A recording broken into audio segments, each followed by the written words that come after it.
Good morning सबको। आज हमारा टॉपिक रहेगा इलेक्ट्रोस्टैटिक्स। इलेक्ट्रो जैसे ही शब्द आपने करंट इलेक्ट्रिसिटी में भी देखा था, जैसे ही इलेक्ट्रो शब्द सुना हमारे दिमाग में चीज़ क्या आई? चार्ज। और ये जो स्टैटिक्स लिखा हुआ है, स्टैटिक्स का मतलब क्या होता है? At rest. तो इस चैप्टर का वर्ड मीनिंग क्या हो गया? Charges at rest. हम लोग इस चैप्टर में पूरा क्या पढ़ेंगे? ऐसे चार्जेस के बारे में पढ़ेंगे जो कैसे हैं? रेस्ट पे हैं। ठीक है। अब ये चार्ज था, तो चार्ज सबसे पहले होता क्या था फिर से देख लेते हैं। सबसे पहले चार्ज जो हमारे सबसे फंडामेंटल एलिमेंट्री पार्टिकल्स थे, जैसे कि इलेक्ट्रॉन, प्रोटॉन, ये इस टाइप के पार्टिकल्स की क्या है? फंडामेंटल प्रॉपर्टी, यानी ये इनके पास होगा ही होगा। अब ये जो चार्जेस है ये राइज कर किस चीज़ को राइज करते हैं? इलेक्ट्रिक फोर्स को। जैसे कि आप देख चुके थे कि अगर दो लाइक चार्जेस एक साथ हो, या फिर माइनस माइनस, ये दोनों तरह किस तरीके के चार्जेस है? Like charges. और लाइक चार्जेस के बारे में आप जानते हैं क्या? They repel each other. एक दूसरे क्या करते हैं? रिपेल। लेकिन अगर प्लस माइनस या फिर माइनस प्लस रखा हो तो ये कैसे चार्जेस है? Opposite charges. और अपोजिट चार्जेस क्या करते हैं? Attract each other. ये सबसे पहली प्रॉपर्टी हो गई क्या? कि जो भी चार्जेस रहेंगे वो दूसरे चार्जेस के साथ इंटरेक्शन करेंगे तो क्या लगेगा? फोर्स। अगर लाइक चार्जेस होंगे तो रिपल्शन फोर्स रहेगा, यानी कि पुश फोर्स रहेगा। और अगर अपोजिट चार्जेस हुए तो कैसा फोर्स होगा? पुल फोर्स होगा। ठीक है, सबसे पहली बात। दूसरी बात क्या है कि चार्जेस कैसे होते हैं? स्केलर होते हैं। मतलब इनके पास मैग्नीट्यूड तो होता है लेकिन डायरेक्शन नहीं होता। ठीक है। अगली बात जो हो गई, ये आपके लिए एक नया टर्म रहेगा, पोलैरिटी। क्या रहेगा? पोलैरिटी। तो पोलैरिटी हमको क्या बताता है कि चार्ज पॉजिटिव है, नेगेटिव है या न्यूट्रल है। इस चीज को डिफाइन करने के लिए हमारे पास एक वर्ड है क्या, जिसे तो आप बोलते हो पोलैरिटी। अब आपके पास एक क्वेश्चन उठता है कि ये पॉजिटिव चार्जेस कैसे जनरेट होंगे, ये नेगेटिव चार्जेस जनरेट होंगे, और ये न्यूट्रल चार्जेस कैसे जनरेट होंगे? तो आप देख चुके हो क्या कि अगर हमारे पास क्या हो? डेफिसिट। क्या हो? डेफिसिट ऑफ इलेक्ट्रॉन्स, यानी कि इलेक्ट्रॉन्स की कमी। इलेक्ट्रॉन्स की कमी हो तो कैसा चार्ज जनरेट होता है? Positive charge is generated. अगर किसी तरीके से आप इलेक्ट्रॉन्स की कहीं कमी कर दें तो कैसा चार्ज जनरेट होगा? पॉजिटिव। अगर उसी की जगह हमारे पास क्या हो? Access of electrons. इलेक्ट्रॉन्स का अगर एक्सेस हो जाए, आपके पास जरूरत से ज्यादा इलेक्ट्रॉन है, तो कैसा चार्ज जनरेट होता है? Negative charge is generated. ठीक है। अगर इलेक्ट्रॉन्स की हमारे पास कमी हुई तो कैसा चार्ज जनरेट होगा? पॉजिटिव। अगर इलेक्ट्रॉन्स एक्सेस में रहे तो कैसा चार्ज जनरेट होगा? नेगेटिव। यहाँ पे पॉजिटिव, यहाँ पे नेगेटिव। और जिस केस में इलेक्ट्रॉन्स और प्रोटॉन्स, यानी कि जितने इलेक्ट्रॉन्स होने चाहिए एग्जैक्टली उतने ही है, उस केस में हमारा बॉडी कैसा रहेगा? Polarity neutral. ठीक है, ये हो गई सबसे पहली बात। अब अगली जो बात है वो ये रहेगी कि जो चार्जेस हैं, जो भी चार्जेस हैं,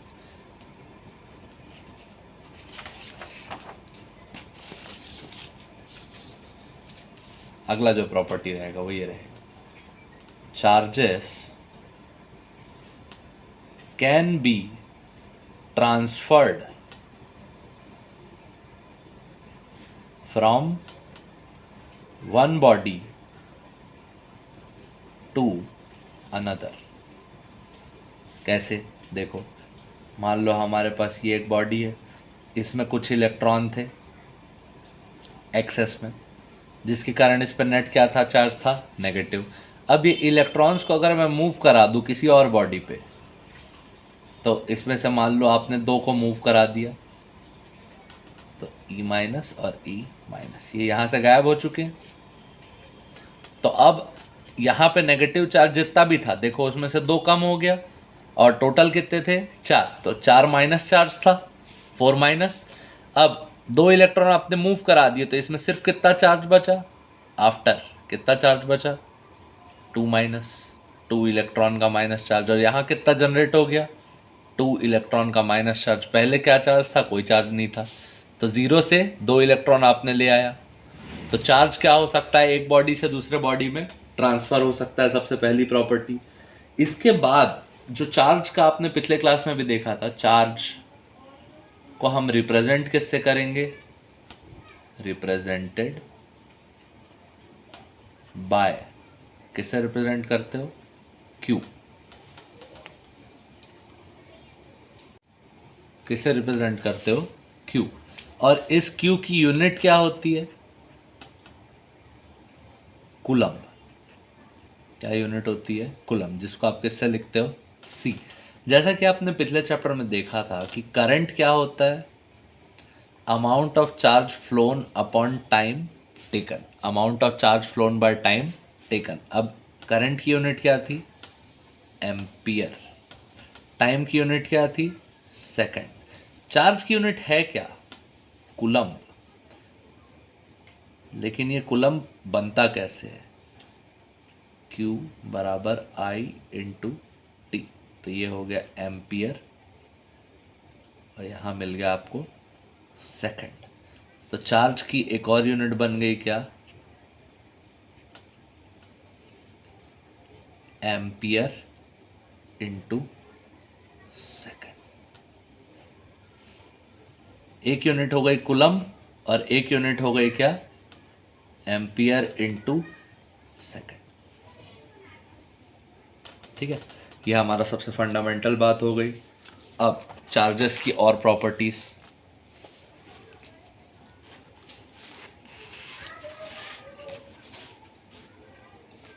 जो चार्जेस की और प्रॉपर्टीज है वो कुछ ऐसी रहेंगी, जैसे कि 3 तरीके के चार्ज का मोशन हो सकता है। First, motion of charge. Charge अगर अंडर मोशन हो, मतलब सबसे पहला केस, मोशन का सबसे पहला केस क्या होता है, रेस्ट। मतलब कोई भी चार्ज है वो रखा हुआ है बस। अगर एट रेस्ट आपके पास चार्ज है, एट रेस्ट चार्ज, तो याद रखिएगा it only produces electric field around it. अगर कोई चार्ज स्टेशनरी है या रेस्ट पे है तो वो सिर्फ क्या प्रोड्यूस करता है, इलेक्ट्रिक फील्ड। लेकिन अगर कोई चार्ज, दूसरा मोशन कौन सा होगा, यूनिफॉर्म मोशन। यूनिफॉर्म मोशन के लिए कंडीशन क्या थी, एक्सेलरेशन 0, वेलोसिटी कांस्टेंट। अगर आपके पास ये सिनेरियो है, एक्सेलरेशन 0, वेलोसिटी कांस्टेंट, मतलब कि uniform motion, then charge produces electric field and magnetic field,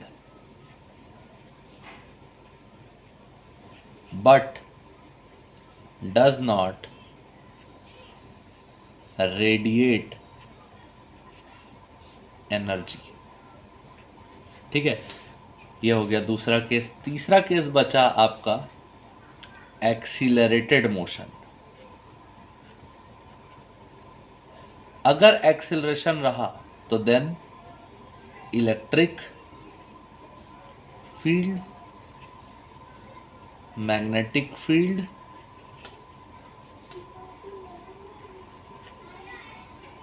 both are produced, और साथ में move the charge radiates energy in form of electromagnetic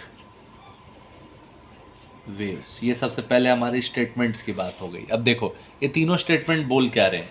अगर कोई चार्ज है जो रेस्ट पे है, मतलब कि चल नहीं रहा है, एक चार्ज है जो रेस्ट पे है यानी कि चल नहीं रहा है, तो बस रखा हुआ है, तो वो सिर्फ अपने अराउंड क्या प्रोड्यूस करेगा? Electric field. क्या प्रोड्यूस करेगा? Electric field. ठीक है। अगर कोई चार्ज यूनिफॉर्म मोशन में है, कोई चार्ज यूनिफॉर्म मोशन में है, मतलब कि मान लो 2 मीटर पर सेकंड की स्पीड से जा रहा है, तो दो चीजें प्रोड्यूस करेगा। क्या क्या? इलेक्ट्रिक फील्ड और साथ में मैग्नेटिक फील्ड। ठीक है। अगर कोई चार्ज यूनिफॉर्म मोशन में है तो कौन सी दो चीजें प्रोड्यूस करेगा? इलेक्ट्रिक फील्ड और मैग्नेटिक फील्ड। लेकिन अगर कोई चार्ज एक्सेलरेटेड मोशन में है, जैसे कि मान लो किसी चार्ज को आपने एक बिल्डिंग से ड्रॉप कर दिया, एक्सेलरेशन होता है जी बराबर 10 मीटर पर सेकंड स्क्वायर। देखो एक्सेलरेशन है अगर चार्ज नीचे गिर रहा है, और एक्सेलरेशन भी है, उस केस में तीन चीजें होंगी। क्या क्या? इलेक्ट्रिक फील्ड,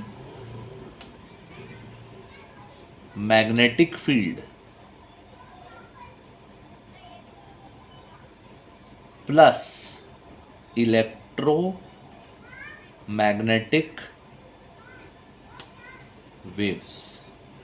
तीन चीज का जनरेशन होगा। ठीक है। देखो सबसे पहली बात, अगर चार्ज रेस्ट पे है तो सिर्फ क्या प्रोड्यूस करेगा?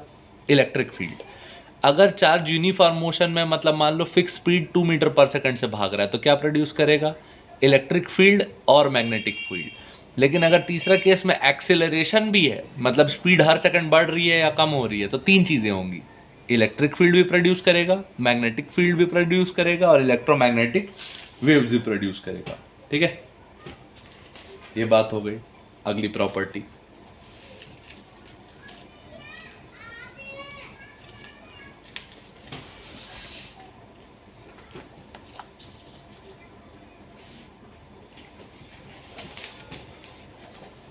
अगली जो प्रॉपर्टी है हमारे पास वो ये है, एडिटिव प्रॉपर्टी। ठीक है। Additive property of charge. सबसे पहला यहां कंडीशन याद रखिएगा। कंडीशन, ये सब लॉस लगाने के कंडीशन ये है that the distance between two charge particles is greater than size of charged body,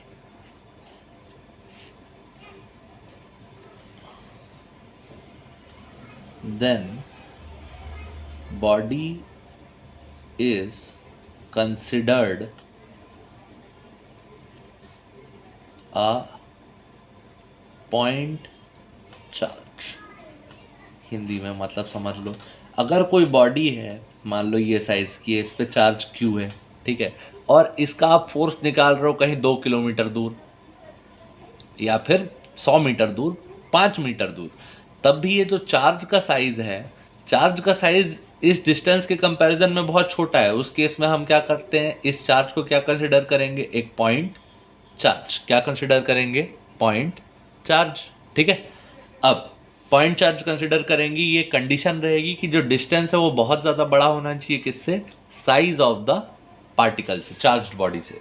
अब जो एडिटिव प्रॉपर्टी है वो क्या बोलती है?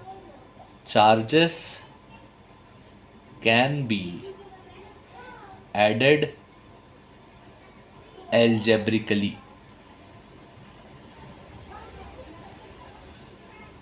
if we are constructing a system। जैसे कि देखते हैं, ये एक सिस्टम हम मान लेते हैं, इसके अंदर टोटल चार्जेस हैं Q1, Q2, Q3 और Q4। Q1 आपको दिया है +2 कूलम, Q2 आपको दिया है +3 कूलम, Q3 आपको दिया है -2 कूलम और Q4 आपको दिया है 8 कूलम।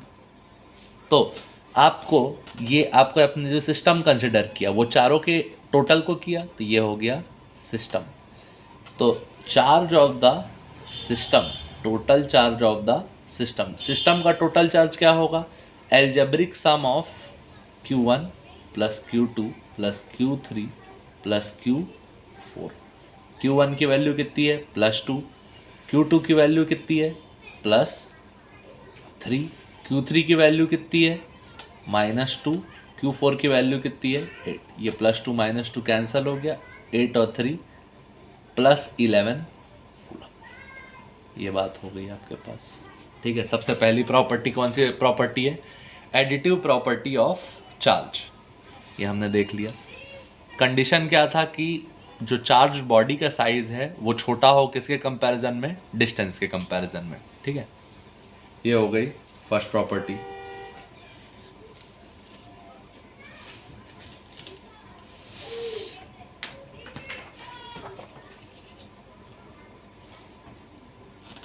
अगला है हमारे पास जो प्रॉपर्टी, वो है क्वांटाइजेशन ऑफ चार्ज। ये शब्द बहुत भारी है लेकिन इसका काम बहुत हल्का है। काम ये बोलता है amount of charge on a body is always integral, ये बहुत इजी हो, integral multiple of charge on a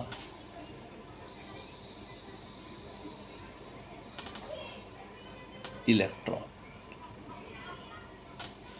ठीक है, देखो कैसे बोल रहे हैं। जस्ट इन केस आप मान लीजिए आपके पास एक बॉडी थी जो अभी क्या है? न्यूट्रल। क्या है? न्यूट्रल। मतलब अभी प्रोटॉन इलेक्ट्रॉन की संख्या दोनों जगह बराबर है, लेकिन आपने क्या किया? Take out 10 electron. आपने कितने इलेक्ट्रॉन निकाल दिए इससे? 10। अब 10 इलेक्ट्रॉन निकाल दिए तो इनके पास 10 इलेक्ट्रॉन की कमी हो गई। मतलब क्या आया? डेफिसिट ऑफ 10 इलेक्ट्रॉन, 10 इलेक्ट्रॉन की कमी। और जब भी कमी आता है क्या, कौन सा चार्ज आता है? पॉजिटिव। पहला तो ये देख लिए कि पॉजिटिव चार्ज आया। कितना पॉजिटिव चार्ज आएगा? जितना हमने इलेक्ट्रॉन निकाला। तो Q बराबर कितना चार्ज हमने निकाला ये कैलकुलेट करते हैं। आपने कितने इलेक्ट्रॉन निकाले? n इलेक्ट्रॉन निकाले और एक इलेक्ट्रॉन पे क्या चार्ज था? E-। तो Q बराबर हमारे पास क्या बनता है? n इंटू ई। अब देखते हैं Q, आपने कितने इलेक्ट्रॉन निकाले? 10। और एक इलेक्ट्रॉन पे आपको चार्ज पता होना चाहिए, तो ये याद रखिएगा, चार्ज ऑन 1 इलेक्ट्रॉन। एक इलेक्ट्रॉन पे चार्ज कितना होता है? 1.6 इंटू 10⁻⁻19 कूलम। साइन कैसा रहेगा?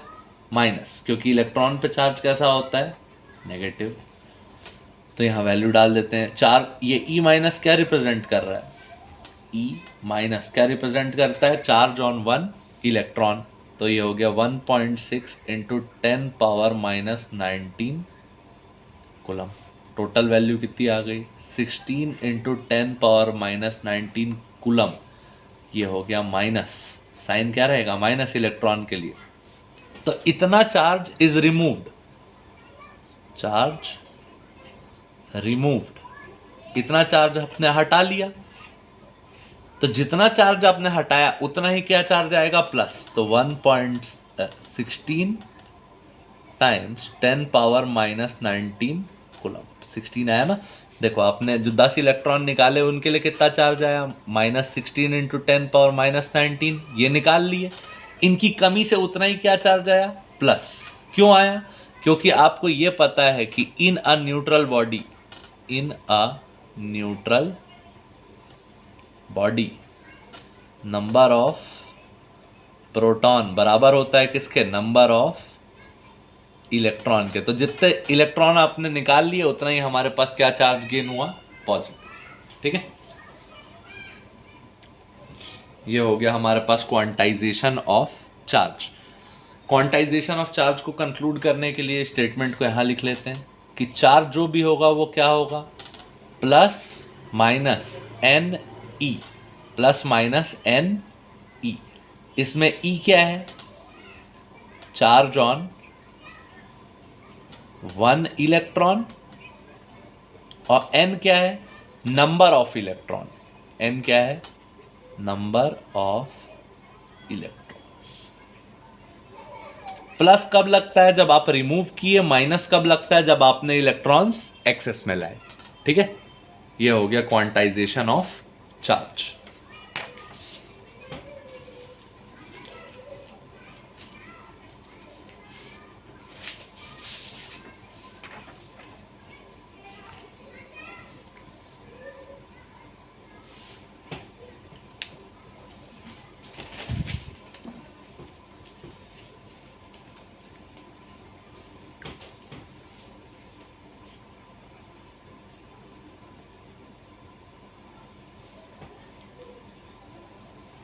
अगला जो हमारे पास हेडिंग रहेगा वो रहेगा मेथड्स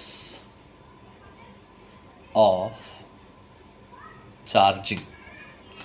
कि अब भैया बोल तो दिए कि इलेक्ट्रॉन निकाल लेंगे तो चार्ज प्लस आ जाएगा, इलेक्ट्रॉन एक्स्ट्रा डाल देंगे माइनस आ जाएगा, लेकिन ये चार्जिंग एग्जैक्टली करनी कैसे। तो हमारे पास मेन 3 मेथड्स रहते हैं। कितने मेथड्स रहते हैं, 3 मेथड्स रहते हैं ऑफ चार्जिंग। किसी भी बॉडी को चार्ज करने के टोटल 3 तरीके। फर्स्ट तरीका रबिंग,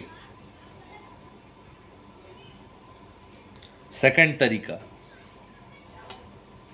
बाय कांटेक्ट, और थर्ड तरीका बाय इंडक्शन।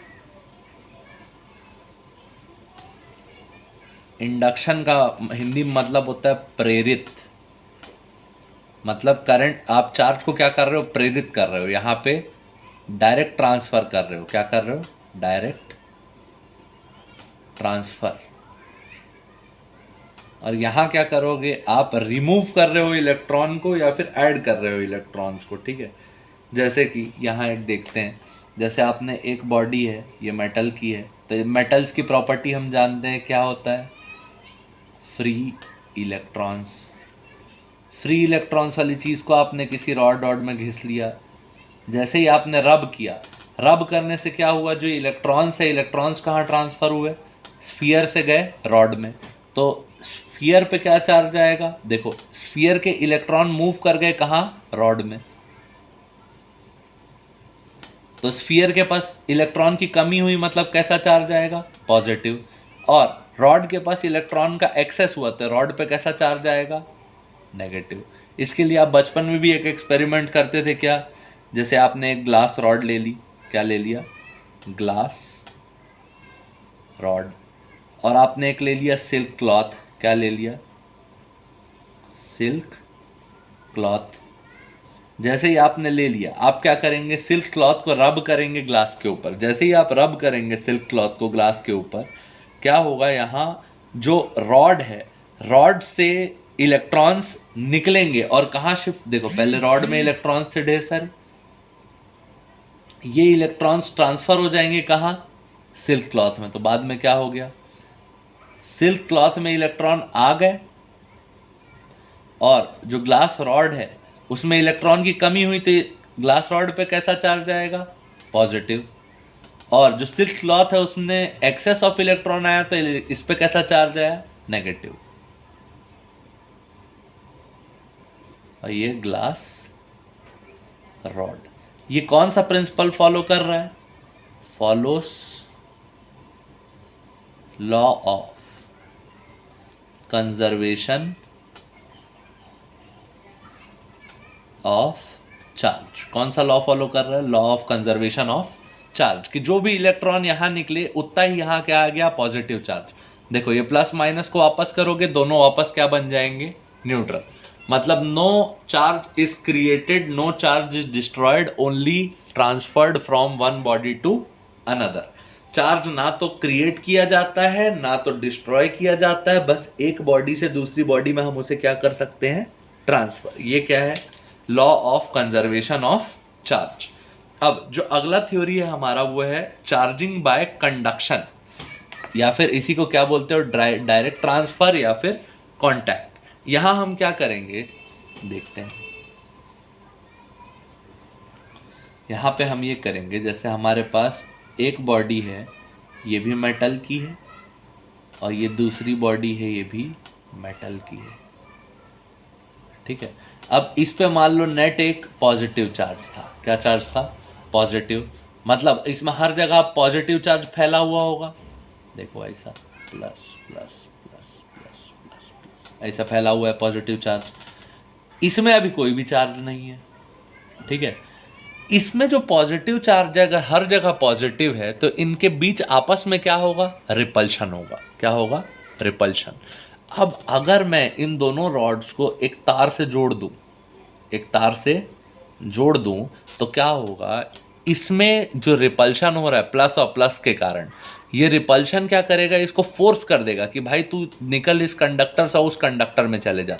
क्यों, ताकि उन दोनों के बीच की दूरी क्या हो जाए, बढ़ जाए। देखो दो चार्ज इधर शिफ्ट हो गया, 3, और ये दोनों अब जुड़ गए, ये वाला प्लस प्लस और प्लस। यहाँ क्या हो गए, चार्ज शेयर हो गए। कुछ चार्ज यहाँ से उठ के कहाँ चले गए, यहाँ। ये जाने का रीजन क्या था, to reduce force of repulsion. आपने जो विकर्षण यानी रिपल्शन का, एक दूसरे को दूर फेंकने का जो फोर्स है, उसको कंपनसेट करने के लिए कुछ चार्जेस इस स्फीयर से उठ के किस स्फीयर पे चले गए, ये वाले स्फीयर पे। और इसी को क्या बोला आपने, डायरेक्ट ट्रांसफर। और ये डायरेक्ट ट्रांसफर किस प्रिंसिपल पे काम किया, टू रिड्यूस रिपल्शन, ठीक है।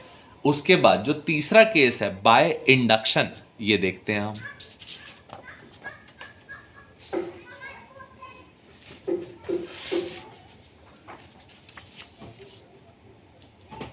लास्ट बचा हमारे पास क्या, चार्जिंग बाय इंडक्शन। ये बड़ा इंपॉर्टेंट है, ये हमारे पूरे एंड तक जाएगा ये टॉपिक, चार्जिंग बाय इंडक्शन। जैसे ही आपने बोला चार्जिंग बाय इंडक्शन, इसका आप मतलब क्या समझे, कि आपके पास पहले एक अनचार्ज बॉडी था, क्या था, अनचार्ज बॉडी। ये मान लो मेटल का क्या है, स्फीयर। मेटल का एक स्फीयर है जिसके पास एक मैं दूसरा चार्ज बॉडी को लेके आता हूँ। मान लो इस पे कैसा चार्ज है, पॉजिटिव। जैसे ही आप इसके पास एक पॉजिटिव चार्ज को लेके आओगे तो मेटल स्फीयर पे क्या अवेलेबल है, मेटल है, क्या प्रॉपर्टी है, फ्री इलेक्ट्रॉन्स अवेलेबल,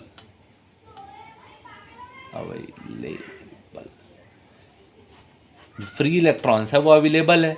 तो फ्री इलेक्ट्रॉन्स अवेलेबल है, पहले हर जगह डिस्पर्स्ड है, हर जगह फैले हुए थे। क्यों, टू मिनिमाइज रिपल्शन।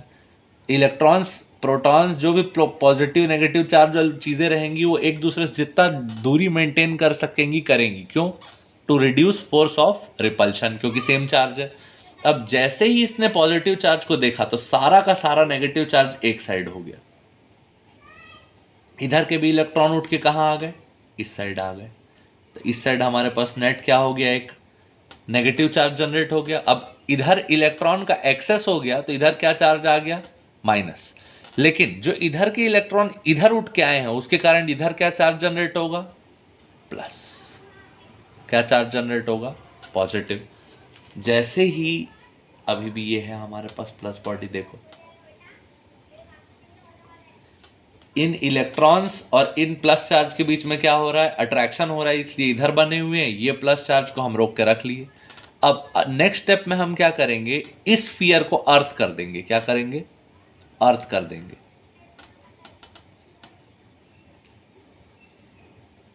इस साइड नेगेटिव चार्ज था, इस साइड हमने क्या किया, इसे अर्थ कर दिया। अर्थ करने का मतलब हमने इसको एक कॉपर की वायर से, कॉपर वायर का यूज करके कहाँ डाल दिया? अर्थ में। जैसे ही आप अर्थ कर देते हैं किसी भी मेटल के बॉडी को, वैसे ही वहां जितना भी पॉजिटिव चार्ज स्टोर्ड रहता है वो कहाँ फ्लो कर जाता है? Into earth. Upon earthing, net positive charge flows into earth. जो भी पॉजिटिव चार्ज है वह कहाँ फ्लो कर जाएगा? अर्थ में। जैसे ही फ्लो कर गया, अब हमारे पास सिर्फ क्या बचा? ये स्फीयर है। स्फीयर में एक साइड एक्सेस इलेक्ट्रॉन्स बच गया। देखो प्लस चार्ज उधर फ्लो कर गया। जैसे ही फ्लो कर गया, ये अभी भी यहां पे बना के रखे हुए हैं हम लोग, plus plus plus plus plus. जैसे ही ये फ्लो कर गया, अब इसको रिमूव कराएंगे। क्या कराएंगे? रिमूव। हटा दिए इसको। जैसे ही हटा दिए, अब देखो इनको इधर पकड़ के रखने के लिए अब कोई नहीं है। ये एक दूसरे को क्या करेंगे? रिपेल करेंगे। रिपेल करेंगे, रिपेल करेंगे। और कैसे अरेंज हो जाएंगे? ऐसे अरेंज हो जाएंगे कि एक दूसरे से मैक्सिमम दूरी बना के रखें। E minus, E minus, E minus, E minus. और इस कंडक्टर पे नेट कौन सा चार्ज जनरेट हो चुका है? Net negative. हाँ, तो देखो जैसे ही फिर से हमने इलेक्ट्रॉन्स इसके दूर दूर अरेंज हो गए, फोर्स ऑफ रिपल्शन कारण सेम चार्ज रिपेल करेंगे, दूर दूर अरेंज हो गए, जिसके कारण आखिरी में हमको कौन सा नेट चार्ज मिला? Negative, minus VE। मतलब net negative charge is generated. Process फिर एक बार देखते हैं। देखो पहले क्या किया आपने? एक चार्ज बॉडी को, एक मेटल स्फीयर जिसमें फ्री इलेक्ट्रॉन्स होते हैं लेकिन नेट चार्ज नहीं होता, उसके पास लाया, जिसके कारण उसके सारे इलेक्ट्रॉन्स एक साइड हो गए। इलेक्ट्रॉन्स के एक साइड होने के कारण इधर के इलेक्ट्रॉन्स की कमी हो गई। इधर इलेक्ट्रॉन्स कमी होने के कारण कौन सा चार्ज आया? पॉजिटिव। ठीक, सारे इलेक्ट्रॉन्स एक साइड हो गए। जैसे ही आपने ये प्लस साइड वाले को क्या कर दिया? अर्थ कर दिया, तो सारे पॉजिटिव चार्जेस कहाँ फ्लो कर गए? Into ground. यही लिखा है, upon earthing net positive charge flows into earth. जो भी पॉजिटिव चार्ज था कहाँ बह गया? अर्थ में। उसके बाद ये जो हमारे पास हमने एक्सटर्नल पॉजिटिव चार्ज लाया था, इसको हम रिमूव कर रहे हैं। रिमूव किए तो जितने इलेक्ट्रॉन्स हैं इन सब के ऊपर फोर्स ऑफ रिपल्शन था, सेम चार्ज, तो फोर्स ऑफ रिपल्शन। ज़्यादा रिपल्शन के कारण ये दो सारे के सारे इलेक्ट्रॉन्स कहाँ अरेंज हो गए? दूर दूर, जिसके कारण कैसा चार्ज जनरेट हुआ? Net negative. ये था चार्जिंग बाय इंडक्शन। इसकी स्पेशल प्रॉपर्टी देखो कि इंडक्शन में हमने दो बॉडीज को कांटेक्ट में नहीं लाया, फिर भी body at the end charge हो गई। ठीक है, तो ये हो गया इंडक्शन। ये